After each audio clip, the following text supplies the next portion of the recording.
Hello नमस्ते welcome to IGNOU विद्या। आज हम पढ़ रहे हैं इग्नू का EHI 05 India from mid 18th century to mid 19th century का पार्ट 12 देखेंगे। The rise of British power. मेन तो आखिरकार इस पूरी यूनिट में यहीं से शुरू होते हैं टॉपिक्स, जब से ब्रिटिश आ जाते हैं पिक्चर में। तो देखिए, ये एक इंट्रोडक्टरी वीडियो रहेगी कि राइज ऑफ ब्रिटिश पावर कैसे कैसे हुई होगी।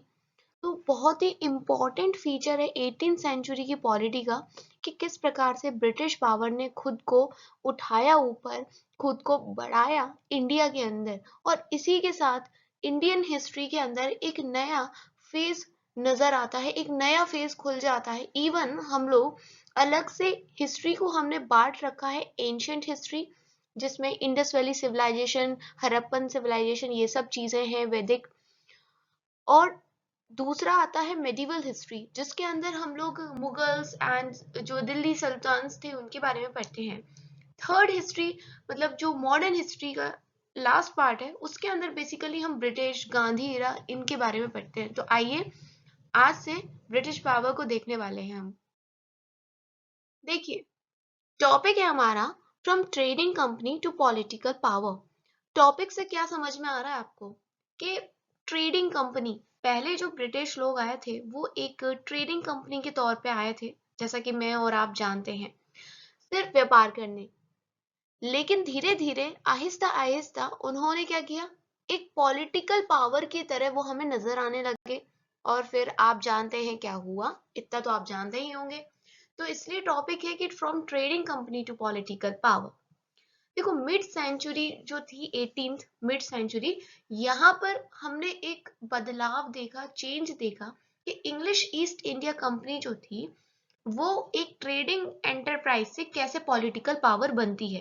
अब ये एक झटके में तो नहीं हुआ होगा, और ना ही कभी जब ये ट्रेडिंग कंपनी के तौर पे आए थे तो इन्होंने ऐसा कुछ सोचा नहीं होगा कि भाई हम तो गुलाम बना लेंगे इंडियंस को या वगैरह वगैरह।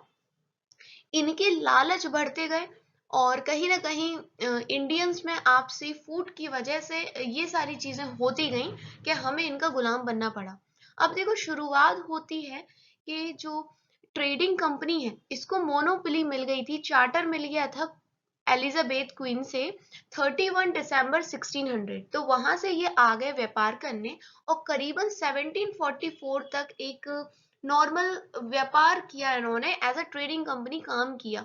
लेकिन धीरे धीरे ये अपना प्रभाव, अपना व्यापार इंडिया के अंदर बढ़ाने लगे। अब क्या सिर्फ ब्रिटिश ही लोग आए थे यूरोप से? नहीं, यूरोप से पोर्चुगीज, डच भी आए थे। लेकिन पोर्चुगीज और डच को इंग्लिश ने, जैसे आप चाय में से मक्खी निकालते हो वैसे निकाल के आराम से फेंक दिया, क्योंकि ये उतने ज्यादा शायद इंटरेस्टेड नहीं थे, ना ये इतने कैपेबल थे इंग्लिश की तरह। और फिर इंग्लिश के लोगों को आता था डिप्लोमेटिक बातें करना, चिकनी चुपड़ी बातें करना, मतलब पॉलिटिक्स आती थी इनको। तो मुगल कोर्ट में पॉलिटिक्स खेल खेल के कहीं ना कहीं इन्होंने पोर्चुगीज और डच को रेस से बाहर कर दिया। 18th सेंचुरी में जो मेन पावर ब्रिटिश को थोड़ा सा क्या करेगी, एक कंपटीशन देगी, वो है फ्रेंच ईस्ट इंडिया कंपनी। ठीक है, देखिए, एम्पायर की जो एक बिगिनिंग होती है वो 1757 से हमें देखने को मिलती है। 1757 में दरअसल हुआ था बैटल ऑफ प्लासी, जहां पर बंगाल के नवाब को ब्रिटिश जो फोर्सेस है उन्होंने हरा दिया था। डोंट वरी, अगर आपको अभी नहीं पता है, मैं अभी डिस्कस करूंगी आने वाली वीडियोस में बैटल ऑफ प्लासी, बक्सर, सब कुछ।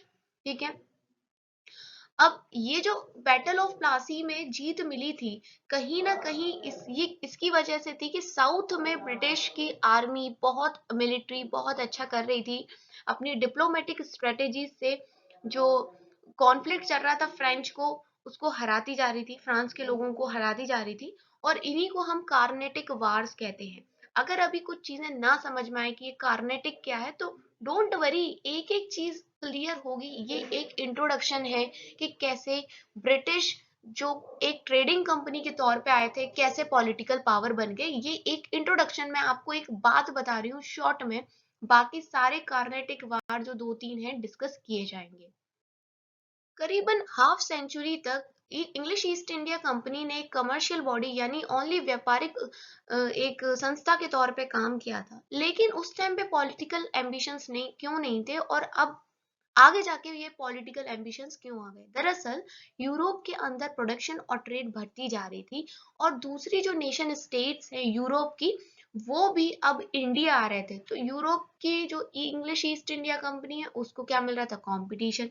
इंडिया में देखें तो पहले ब्रिटिश इतना अपना दबदबा इसलिए नहीं फैला रखे थे क्योंकि जो पहले के मुगल्स थे वो काफी दमदार थे, और बाद में जो मुगल्स आए औरंगजेब के बाद, औरंगजेब की डेथ हो गई थी 1707 में, उसके बाद जो भी मुगल्स आए वो दमदार थे नहीं, तो डिक्लाइन हो गई मुगल अथॉरिटी। और यहाँ कहीं ना कहीं देखो, एक आदमी गिरता है तो दूसरा आदमी उठने की कोशिश करता है, तो मुगल्स गिर रहे थे तो ब्रिटिश पावर उठने की कोशिश कर रही थी और उठ गई।